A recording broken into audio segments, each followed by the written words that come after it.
Um acidente misterioso no Novo México. Um disco voador foi encontrado e está em poder do exército. Hoje o governo norte-americano insiste. Não houve discos voadores em Roswell em 1947, dando o caso sobre o acidente por encerrado. Mas alguns norte-americanos acham que o governo não está dizendo tudo o que sabe sobre OVNIs. Surgem dezenas de testemunhas. Isso não veio da Terra. Centenas de documentos ultra-secretos. Em diversas páginas só dá para ler 8 palavras. O resto está riscado de preto. Uma prova potencialmente condenatória não apenas de um incidente extraterrestre, mas de uma possível farsa do governo que dura 6 décadas. Estava ali, sem dúvida nenhuma. Eu lembro que me deu calafrios na espinha. Conspirações. Mistério em Roswell.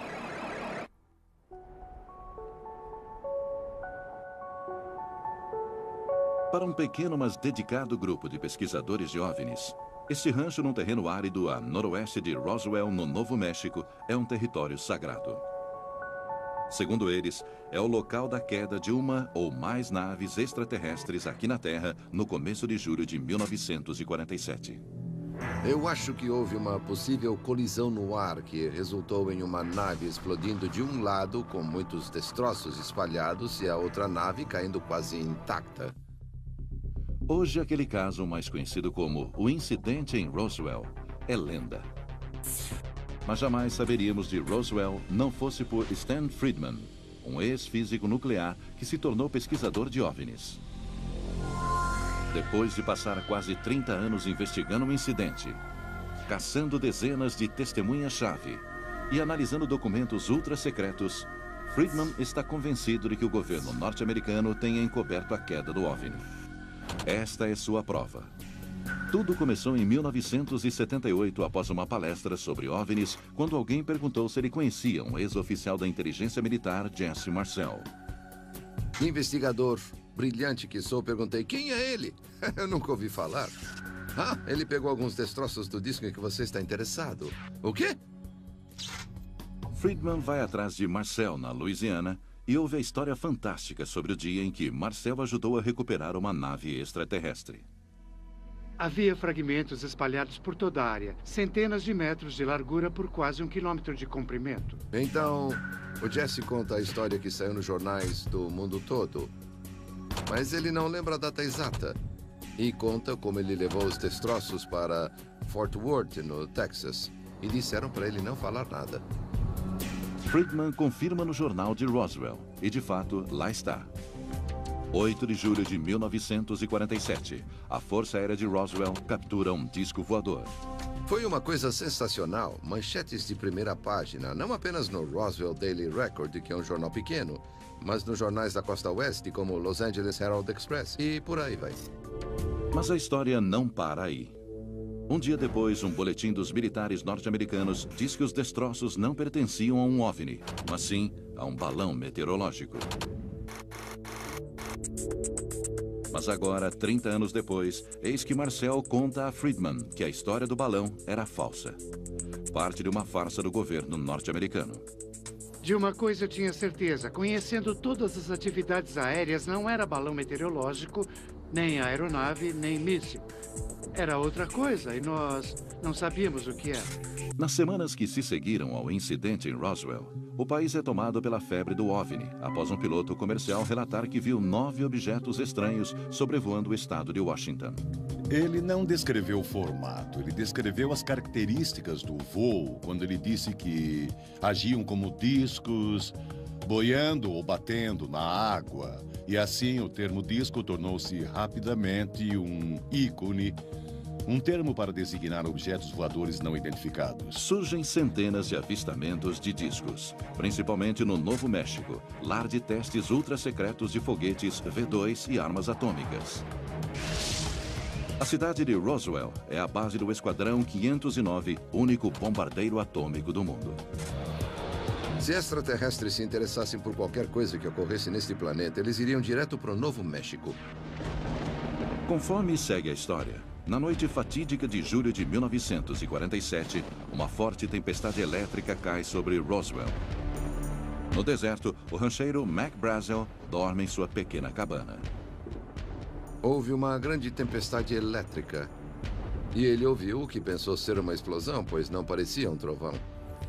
Na manhã seguinte, Brazel vai examinar os animais e nota que eles não cruzavam o pasto. Ele foi olhar de perto e se deparou com destroços dispersos por uma extensa área. Ele encontra uma quantidade enorme de um material estranho, cobrindo uma área de centenas de metros de largura por quase 1 quilômetro de comprimento. Era um material estranho, leve, mas incrivelmente resistente. Brazel levou alguns pedaços até o rancho vizinho. Uma espécie de lata, um plástico bem leve. Brazel cita outros destroços, itens cobertos com uma escrita estranha. Ele conta que a escrita não era como a japonesa. Estava mais, eu imagino, para hieróglifos ou algo desse tipo. O material mais estranho lembrava uma folha de alumínio incrivelmente maleável. Se a gente pegasse e dobrasse, ela desdobrava. E se dobrássemos várias vezes, ela desdobrava mesmo assim. E não partia. Brazel levou alguns dos destroços para um barracão. Alguns dias depois, ele foi até a cidade vizinha de carona para fazer a compra semanal e comenta sobre os destroços estranhos. Ele contou sobre o que tinha achado e as pessoas de lá tinham ouvido sobre as histórias dos discos voadores através do rádio e dos jornais. Todos sugeriram a ele, olha, você tem que ir a Roswell. Vá até a delegacia com os destroços. Brazel foi para Roswell para informar sobre o acidente ao xerife. Enquanto lá estava, ele fala ao telefone com Frank Joyce, um radialista e repórter local. Ele começou a falar coisas que não deviam ser deste mundo. Eu pensei, talvez seja uma fraude. Durante a conversa, Joyce diz que Brazel contou ter encontrado corpos nos destroços. E uma coisa que ele mencionou ao telefone foi o cheiro horrível que saía daqueles corpos. Pensando que Brazel pudesse ser louco, Joyce tenta desligar. Eu o aconselhei a ir até a Força Aérea Norte-Americana, pois como voavam, deveriam saber o que fazer com qualquer coisa que voasse. Brazel ligou para a base do exército de Roswell. O major Jesse Marcel atendeu o telefone. Marcel relatou a ligação ao seu oficial comandante, que ordenou a ele e a um oficial da contra-espionagem que investigassem. Ele falou, vá com ele, porque o rancheiro disse que havia muita coisa por lá e o que ele disse não é nada comum. No rancho, Marcel também ficou confuso com os destroços. Ele juntou tudo e voltou para Roswell. Ele estava tão eufórico com o potencial da descoberta que parou em casa, já passava da meia-noite, e acordou a esposa e o filho de 11 anos, Jesse Jr. Ele disse assim, isso são pedaços do que deve ser um disco voador. Jesse Marcel Jr. é médico e coronel da reserva norte-americana. Ele acaba de voltar do Iraque. Ele está escrevendo um manuscrito chamado Roswell, Aconteceu Mesmo. Embora tenha acontecido há muitos anos, ele ainda se lembra nitidamente do que seu pai lhe mostrou naquela noite. Eu peguei o material e percebi que ele tinha uma natureza muito estranha. Era muito leve. Eu não tentei dobrar nem partir, mas eu olhei para aquilo e fiquei intrigado com o que seria. O pai de Marcel seguiu para a base para informar sua descoberta a seus superiores. Na manhã seguinte, o comandante da base ordena ao seu porta-voz que redigisse uma nota exatamente o que queria na nota à imprensa. A ideia central é que estávamos de posse de um disco voador e que estava sendo levado para Fort Worth para ser entregue ao general Rod Ramey, à frente do 8º Comando da Força Aérea. O porta-voz entrega a nota à mídia local, inclusive ao repórter da rádio local, Frank Joyce. Eu dei uma olhada e na hora já sabia o que era. Eu disse, Walter, eu mandei esse homem para você. Eu sei da história. Eu aconselho a não publicá-la. E ele retrucou dizendo, tudo bem, o velho, o comandante disse, vá em frente, pode publicar a história. A história chega às ondas de rádio, criando uma sensação instantânea. Manchete da edição de 8 de julho de 1947. A Força Aérea anuncia que foi encontrado um disco voador que está agora em poder do Exército. E rapidamente tem início uma aparente farsa do governo. Notícias da queda misteriosa de um disco voltaram os olhos do mundo para Roswell, no Novo México. A base do exército em Roswell foi tomada por ligações da imprensa. Era muito bom para ser verdade. Não dava para acreditar que uma história como aquela fosse realmente autêntica. Mas durante os primeiros informes chocantes, veio uma saraivada de atenção dos militares, envio de cargas estranhas para as outras bases e medo. Para pessoas como o Major Jesse Marcel, era o começo de uma conspiração para encobrir o que realmente aconteceu em Roswell. Marcel recebeu ordens para escoltar os destroços. Primeiro para a base do exército em Fort Worth, no Texas, e depois para a base aérea Wright, em Ohio. Porque a base aérea Wright era para onde o equipamento inimigo capturado normalmente seguia. O Centro de Desenvolvimento Aéreo é lá, eles veem como as coisas são feitas. No hangar 84, na base do exército em Roswell, os destroços foram encaixotados e carregados em um avião B-29. Havia umas 6 ou 7 pessoas, todas passando pelo corredor. 2 delas não estavam carregando nada, elas faziam parte do grupo. Mas 3 ou 4 estavam carregando caixas de papelão cheias de material. Quando Jesse Marcel passou, o tenente Bob Shirky, subordinado ao supervisor de operações da base, vê de relance o que ele carrega. Na caixa havia um pedaço de canaleta de aço saindo do canto com marcas estranhas. É tudo o que eu posso dizer sobre isso. Depois da partida do B-29, Shirky ouviu um boato sobre um segundo voo, que partiu mais tarde, um C-54, que supostamente carregava destroços e corpos de extraterrestres. Primeiro, os corpos foram levados para o hospital. Depois, supostamente, o C-54 foi trazido para cá e carregado. Ele partiu daqui. Na mesma hora, a funerária local em Roswell recebeu um telefonema estranho da base, perguntando sobre a disponibilidade de caixões infantis e técnicas de embalsamento para corpos deixados ao relento. Mais tarde, ele encontrou uma enfermeira em pânico na base que contou que testemunhara uma autópsia extraterrestre. Eu conheci a moça muito bem e ela disse, olha, Glenn, ela estava gritando, saia daqui, saia o mais rápido que puder, porque você vai se meter em encrenca. Ela descreveu o que viu em detalhes. As cabeças eram muito grandes, eram moles como as de um recém-nascido. Tinham olhos grandes e 2 orifícios onde seriam as narinas. A boca tinha apenas uns 3 centímetros com uma espécie de cartilagem embaixo do lábio. Não tinham lábios, apenas uma abertura.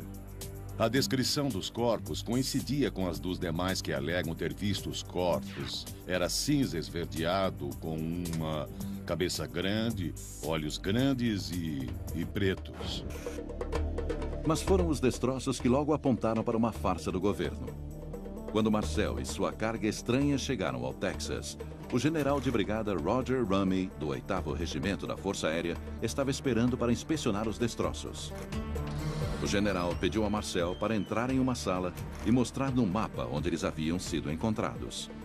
Quando voltaram, os destroços haviam sumido, supostamente trocados por um material similar ao de um balão meteorológico comum. Segundo Marcel, em sua última entrevista, havia algumas coisas embrulhadas. Ele disse que escondeu os destroços dos fotógrafos que entraram, mas o que estava na foto foi encenado. Aquilo foi uma farsa. A imprensa tirou diversas fotos de oficiais junto aos destroços, inclusive Jesse Marcel. Ele olhou meio acanhado e disse, tá bom, pessoal, vou confirmar tudo isto, mas não foi o que eu vi.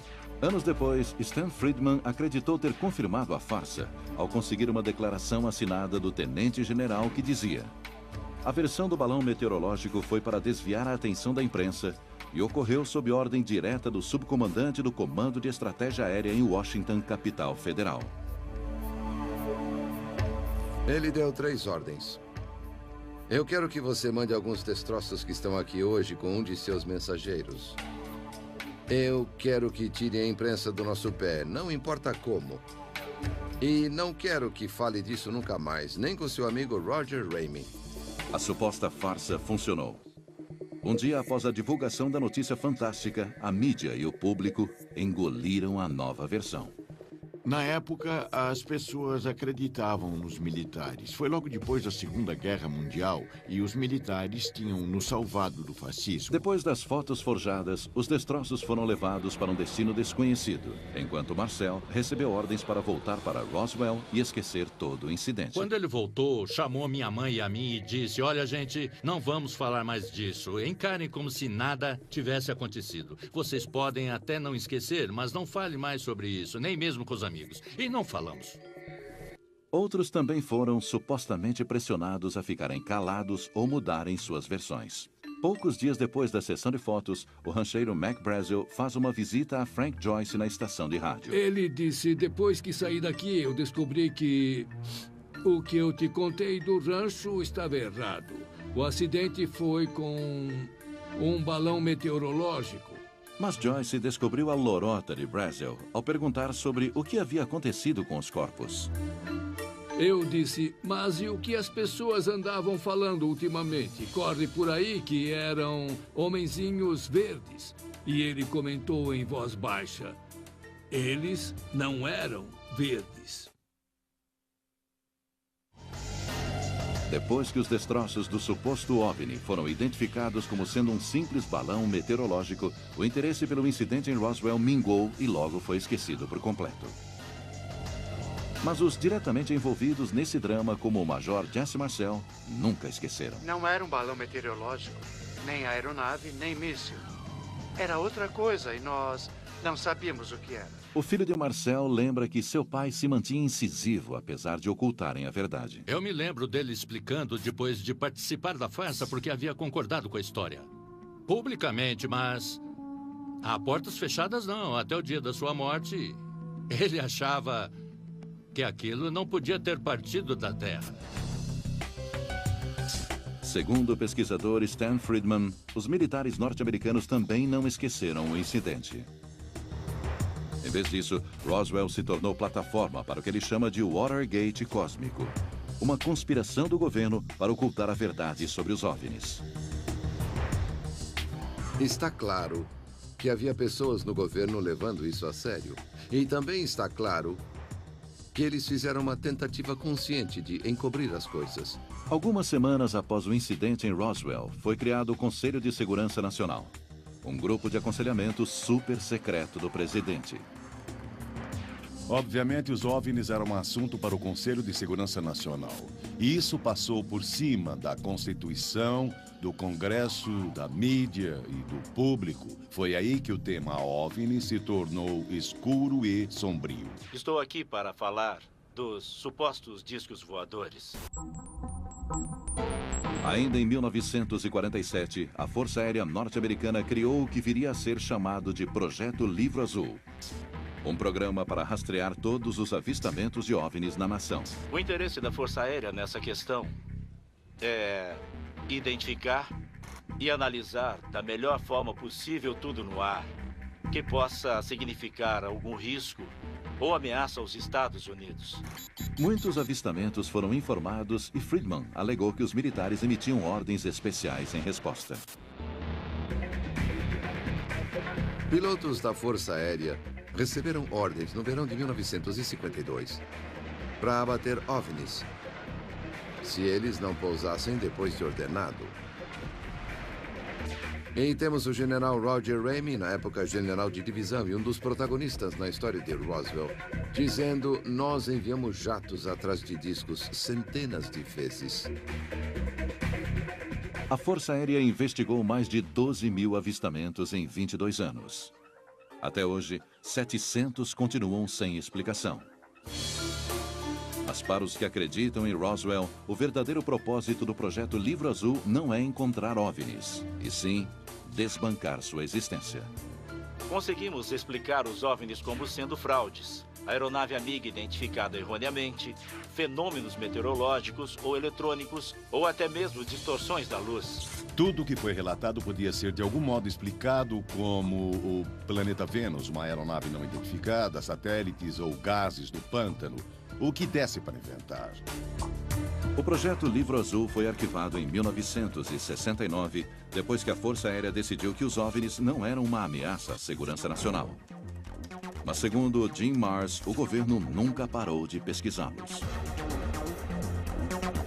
Houve literalmente dezenas de documentos examinados pela CIA, pelos militares e por outros que mostraram que nos bastidores há um grande interesse no que são essas coisas, de onde vieram e o que pretendem. Ao longo dos anos, os pesquisadores de Roswell dizem que solicitaram ao governo que liberasse toda a informação, mas tiveram pouco sucesso. Vamos atrás da CIA. Queremos todo o material sobre OVNIs. Não temos nada sobre OVNIs. Tem sim, não tem. Nós discutimos, fomos aos tribunais e o juiz mandou fazer uma busca. Eles voltaram. Meu Deus, achamos mais de 900 páginas de materiais sobre OVNIs. E disseram que não tinham.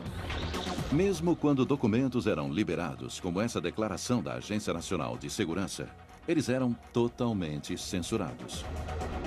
Finalmente conseguimos. O problema é que 80% estava apagado. Mas por que o governo esconderia o que sabe sobre OVNIs e principalmente sobre o incidente em Roswell? Friedman acredita que é porque os corpos dos extraterrestres estão escondidos em laboratórios secretos do governo e os destroços estão sendo estudados para avanços científicos. Como prova, ele aponta a aeronave revolucionária desenvolvida nas últimas 6 décadas. Eis nossa aeronave tripulada, o módulo de comando Apollo. E parece um disco voador. Laboratórios secretos, maravilhas da engenharia. Parece inacreditável, a menos que você acredite que realmente houve um acidente extraterrestre em Roswell. David Rudiak diz que tem uma prova disso. Essa fotografia de 1947. Essa é uma das 7 fotos conhecidas que foram tiradas no escritório do general Roger Ramey. A fotografia do dia em que os militares identificaram os destroços em Roswell como nada além de um balão meteorológico. Nela, Ramey está agachado do lado dos destroços, segurando um pedaço de papel aparentemente comum, até você olhar de perto. O verdadeiro achado está bem aqui no que Ramey tem na mão. Dá para ler à medida que aproximamos o que está escrito no papel. Usando um scanner digital para aproximar e aumentar o documento, Rudiak diz que consegue decifrar as palavras que provam que houve uma nave extraterrestre. Esta é uma acepção inédita da palavra disco. Os objetos voadores ou discos voadores. E o termo circulava havia menos de 2 semanas e assim, por exemplo, os jornais incluíam a palavra com frequência nas citações. Então, no mesmo parágrafo, um choque. A verdadeira chave dessa mensagem é esta palavra aqui, que o grupo inicial identificou como sendo a palavra vítimas. Rudiak continua a decifrar o parágrafo. Eles estavam com as vítimas. Eu acredito que eles iam mandá-las para o médico-chefe em Fort Worth. Eles iam despachá-las em um B-29 ou em um C-47. E ao se juntar tudo, Rudiak acredita que o documento seja uma bomba em potencial. Eles encontram um disco. Eles encontraram vítimas. Eles iam embarcar as vítimas para Wright Field, onde ficavam os laboratórios aeronáuticos da Força Aérea, que avaliariam o objeto caído e depois encobririam tudo. A ideia de uma nave extraterrestre se espalha por programas de TV, livros, filmes e até museus. E transforma a pacata cidade de Roswell, no Novo México, em um imã para o que há de bizarro. Mas quando o 50º aniversário do incidente de 1947 se aproxima, o debate sobre o que realmente aconteceu em Roswell se intensifica. Um crescente movimento de base, incluindo investigadores amadores, ativistas e curiosos, pressiona o governo atrás de respostas. O que conseguem é a evidência de que o governo realmente esconde um segredo que nem mesmo a épica Roswell suspeitava.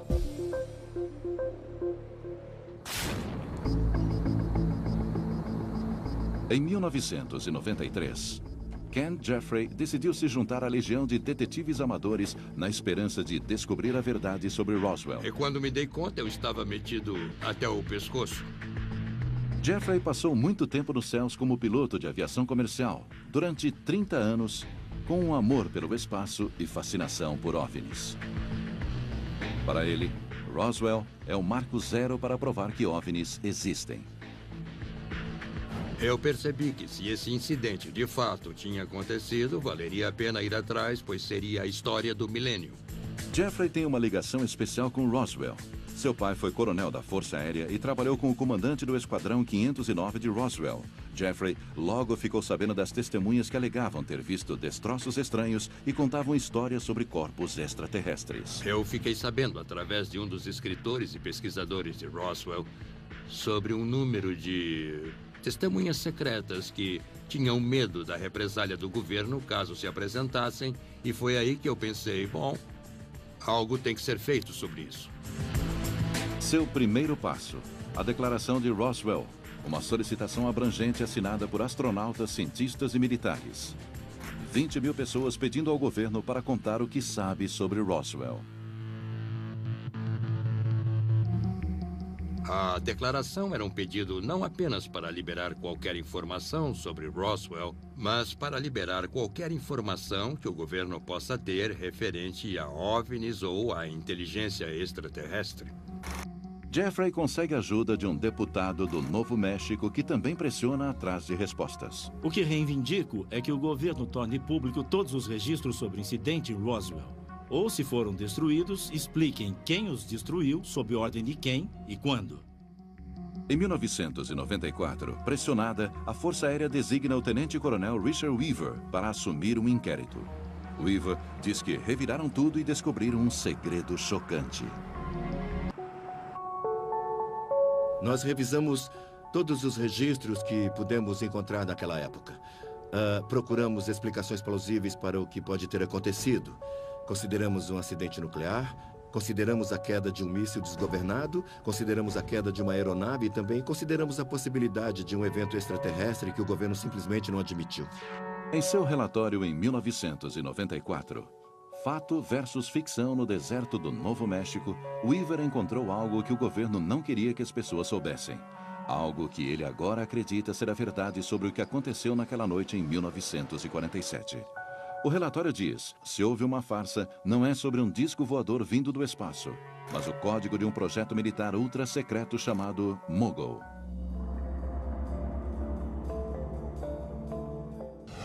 Mogul é um aparato enorme de balões e instrumentos medindo 180 metros.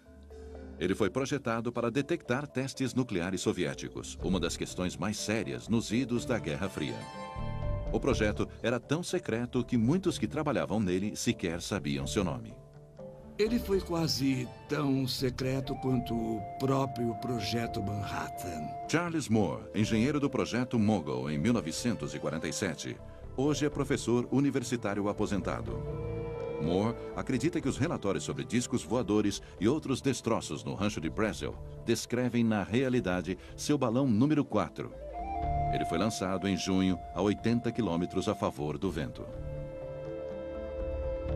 Nós lançamos várias dessas sequências longas de balões. Tínhamos certeza que os relatórios que estavam aparecendo no jornal eram destroços de um desses nossos voos. Nós sabíamos que era estritamente secreto e quanto mais cedo esquecêssemos, melhor. E a história no jornal local, em que o rancheiro descrevia uma lâmina estranha, fita e varetas. Segundo Moore, aquilo se parecia muito com os alvos de radar do Mogul. O material refletivo era papel laminado com folha de alumínio e preso a varetas de pau-balsa para ficar leve o bastante para ser carregado para o alto pelos balões.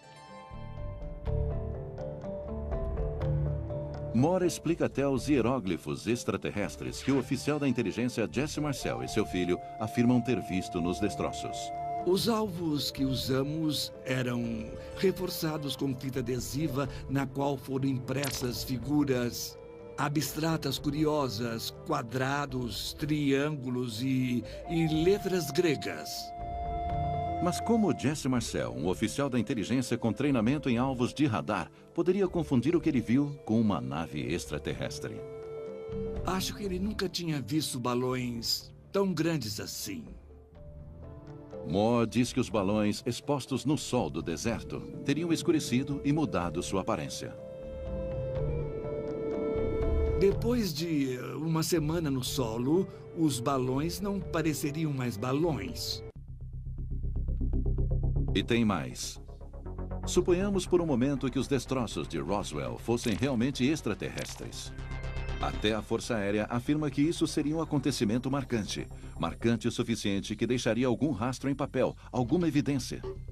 Em vez disso, eles dizem que não existe nada. Será que o governo conseguiu mesmo manter esse grande segredo?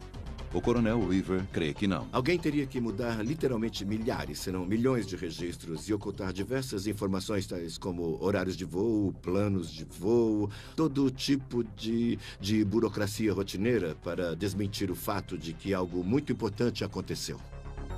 A Força Aérea também examinou a foto, aquela com o general Rumney segurando um memorando. Os pesquisadores de Roswell alegam que conseguem ver a palavra vítimas. Mas analistas do governo dizem que não leem nada. Eu questiono qualquer pessoa que alegue ter visto as palavras queda, disco e vítimas. E se esse fosse o caso, teria sido algo tão secreto que eu duvido que Ramey andaria com uma nota contendo essa informação na frente das câmeras. Ken Jeffrey passa a duvidar seriamente sobre a história de Roswell. Então, Jeffrey se depara com notas divulgadas de uma reunião da Força Aérea em 1948, um ano após Roswell. Nela, um alto oficial da inteligência chama a onda de avistamentos de OVNIs de 1947 de um fenômeno do qual não se pode rir. Pareceu uma pista atormentadora até Jeffrey ler o que o oficial disse em seguida.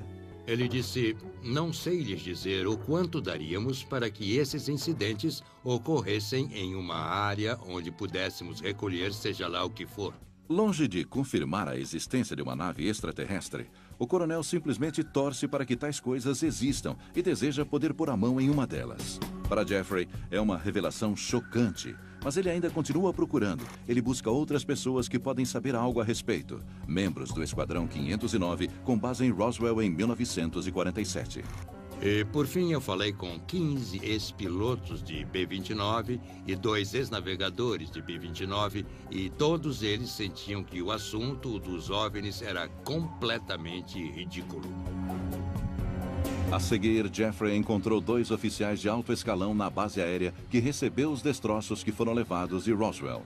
Eles disseram a Jeffrey que não houve queda de nave espacial, que isso nunca aconteceu. Eles deram uma declaração assinada para Jeffrey. Não houve nave espacial extraterrestre e nenhum hangar secreto para guardá-la. Sobre isso, damos nossa palavra. Mesmo o testemunho do agente funerário... Aqui temos os olhos grandes e cabeças grandes. Sobre uma enfermeira da Força Aérea que teria testemunhado uma autópsia extraterrestre caiu por terra. Não havia registro da existência dessa enfermeira.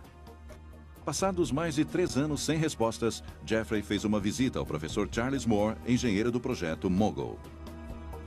E aí está, na sua frente, o radar refletor. Segundo Jeffrey, a mesma coisa mostrada nas fotos de 1947. Não tem segredo. E é exatamente isso. Outros pesquisadores de Roswell alegam que os destroços nas fotos eram substituições dos originais. Eles apresentaram o mesmo radar refletor, destroços do balão meteorológico, nada do que foi visto naquele campo. E eles disseram... Desculpem, era só o radar refletor do balão. Mas o oficial da inteligência que acompanhou Jesse Marcel em julho de 1947 diz que uma declaração não foi substituída. Os destroços na foto são exatamente o que ele viu. Na tentativa de saber se os destroços foram mesmo trocados, Jeffrey se volta para as pessoas que testemunharam o fato. Jesse Marcel, pai, faleceu. Mas seu filho, que tinha apenas 11 anos na época, lembra dos destroços estranhos e exóticos. Eu não tentei dobrar nem partir, mas eu olhei para aquilo e fiquei intrigado com o que seria. Embora Marcel Jr. descreva o material como estranho, ele admite que ele e seu pai não souberam dizer exatamente o que era. Alguns dizem que parecia que a lâmina era maleável, a gente apertava e ela se desdobrava. Eu não vi. Eu não sei se meu pai chegou a ver.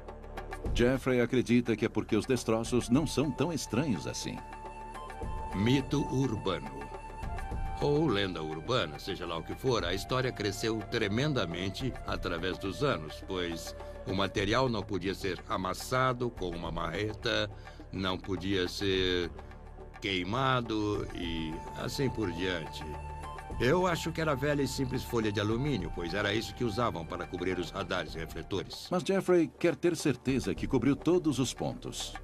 Ele se pergunta se tem mais alguma coisa sobre esses destroços supostamente estranhos. Na esperança de encontrar uma resposta, ele recorre à hipnose.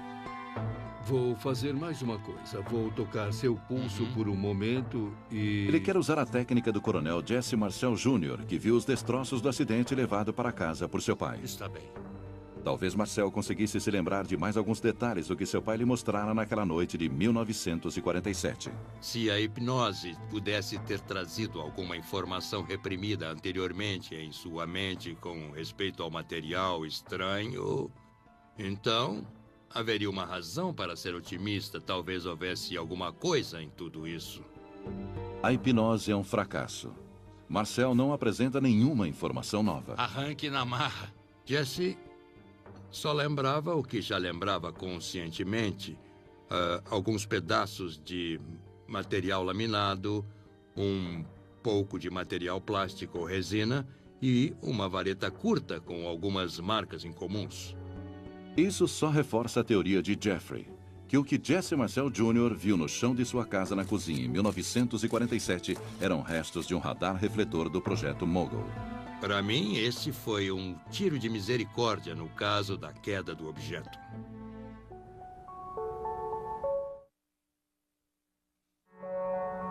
Eles fizeram mesmo alguns lançamentos que deixaram flutuando no deserto. Isso não me parece tão secreto assim. Você não deixa coisas altamente secretas flutuando no deserto, onde os espiões inimigos podem vê-los. E o material básico usado no Mogul, como o papel se desdobrando, jamais seria confundido com uma nave extraterrestre. Você pode ir até o mercado comprar uma barra de chocolate e ela vir embrulhada no mesmo material do qual os radares são feitos. Ninguém ficaria impressionado com isso. E tem as famosas fotos. Jesse Marcel Jr. insiste que o material da foto não é o que ele viu. Não é a mesma coisa. De jeito nenhum. Os pesquisadores de Roswell dizem que há uma explicação. O governo trocou os destroços, e eles acreditam que também houve outras atitudes suspeitas. Jim Marrs aponta o relatório da comissão do Congresso em 1995. Eles não apresentaram nenhum documento declarando que era um disco ou que havia extraterrestres, mas eles descobriram sim que todos os registros de comunicação para dentro e para fora de Roswell entre 1947 e 48, de algum modo, foram perdidos ou destruídos. Em 1997, a Força Aérea libera outro relatório, este chamado Roswell, Caso Encerrado. Os oficiais da Força Aérea esperam que isso explique de uma vez por todas qualquer dúvida sobre os corpos extraterrestres. Provavelmente, os corpos observados no deserto do Novo México eram bonecos de teste carregados pelos balões de grandes altitudes da Força Aérea para pesquisa científica. Mas há um problema com essa explicação. Os registros da Força Aérea mostram que testes com bonecos só foram usados a partir de 1953, 6 anos depois do acidente em Roswell. Coronel, como o senhor enquadra os entusiastas de OVNIs que dizem que eles estão falando de 1947? O senhor está falando de bonecos usados nos anos 50, uma década depois. Bom, eu acho que esse é um problema. Nós tivemos um hiato no tempo. Eu não sei o que eles viram em 47, mas eu acho que depois de um tempo eles perderam a noção exata sobre em que data foi. Porque muitos bonecos foram jogados. Depois da entrevista coletiva em 1997, o governo norte-americano encerra oficialmente o caso do incidente em Roswell. Mas a palavra final parece não satisfazer as pessoas do outro lado do debate. OVNIs, temos o direito de saber. Documentos contraditórios do governo, relatos conflitantes de testemunhas oculares e pistas intrigantes de que o governo ainda está ocultando informações chaves só inflamam a controvérsia sem fim. Sempre haverá aqueles que não acreditarão em nada que o governo disser, e eu acho isso terrível, mas temos que nos perguntar de quem é a culpa. Do ponto de vista de relações públicas, eu acho que o governo lidou muito mal com isso.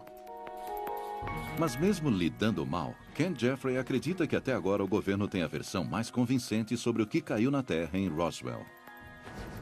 Eu não tenho dúvida que não foi uma nave extraterrestre. E eu apostaria minha vida nisso sem hesitar.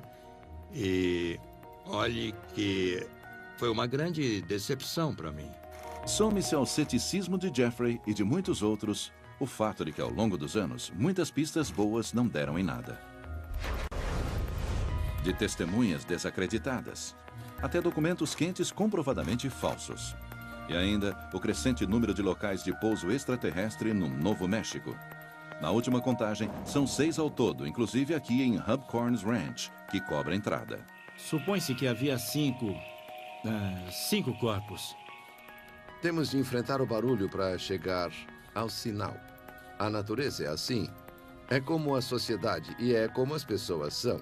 Não estamos todos preparados para dizer a verdade o tempo inteiro. E apesar de tudo, os crentes ainda creem.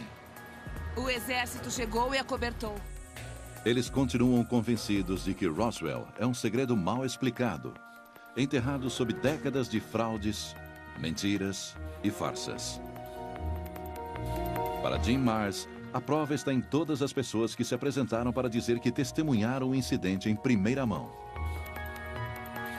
O que me convence que algo sobrenatural aconteceu em Roswell é simplesmente a soma total das evidências.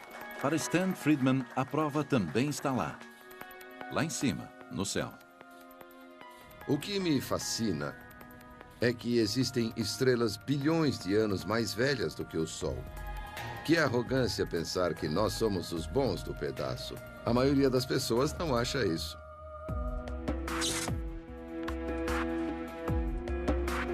Hoje, muitos anos se passaram desde o incidente em Roswell. E a busca por provas se tornou uma corrida contra o tempo. Frank Joyce, uma das poucas testemunhas que restaram, está com 82 anos. 8 de julho de 1947, eu diria que é bem próximo do início. Joyce ainda guarda a cópia original do incidente em seu arquivo sobre Roswell para manter as lembranças vivas. A princípio, minha intenção era provar que isso saiu oficialmente no United Press Wire. Por um tempo, pensei que as pessoas pudessem achar que eu inventei tudo. Não inventei. Em dezembro de 2005, Walter Holt, o homem que escreveu a declaração original para a imprensa que deu início à notícia, faleceu. Sua filha, Julie Shuster, está entre as pessoas que acreditam que o governo dificulta intencionalmente a liberação de informações. Um dos comentários que fizeram foi: vamos esperar as testemunhas falecerem. Mas Walter Holt deixou para trás um legado. Em 1992, ele fundou o Museu Internacional de OVNIs de Roswell, junto com um agente funerário que afirma ter falado com a enfermeira que viu a autópsia do extraterrestre. Você é amigável? E o museu se tornou a meca dos crentes céticos. Acho que foi tudo uma fraude. E indecisos. Registrando mais de 2,5 milhões de visitantes desde sua abertura. Ele também se tornou fonte de pesquisadores com amostras sobre o incidente e o depoimento de testemunhas importantes. Muitas testemunhas fizeram declarações, escreveram tudo, deram entrevistas e contaram suas histórias. Fica a 320 quilômetros de qualquer lugar, Albuquerque, Amarillo, El Paso. Se elas vão até lá é porque querem. Logo, as pessoas estão interessadas. Os primeiros investigadores de Roswell estão envelhecendo, mas não parecem desanimados. Afinal, ainda há pistas novas a investigar. Ainda trabalho no caso e tem algumas pistas boas, que espero comprovar. Novas pistas para estudar. Um possível OVNI ao norte de Nova Jersey. Não passa um dia, uma semana, sem que alguém em algum lugar não consiga fazer uma boa filmagem de um OVNI. E novos documentos para questionar o governo. Eu quero ver os registros. Uma pergunta interessante é por que não existem registros oficiais? Esses crédulos afirmam que irão lutar perseguindo cada evidência que surgir até finalmente conseguirem uma prova. Uma prova real, que esclareça o que de fato caiu na Terra em julho de 1947, nos arredores de Roswell, no Novo México. Versão brasileira, DPN Santos.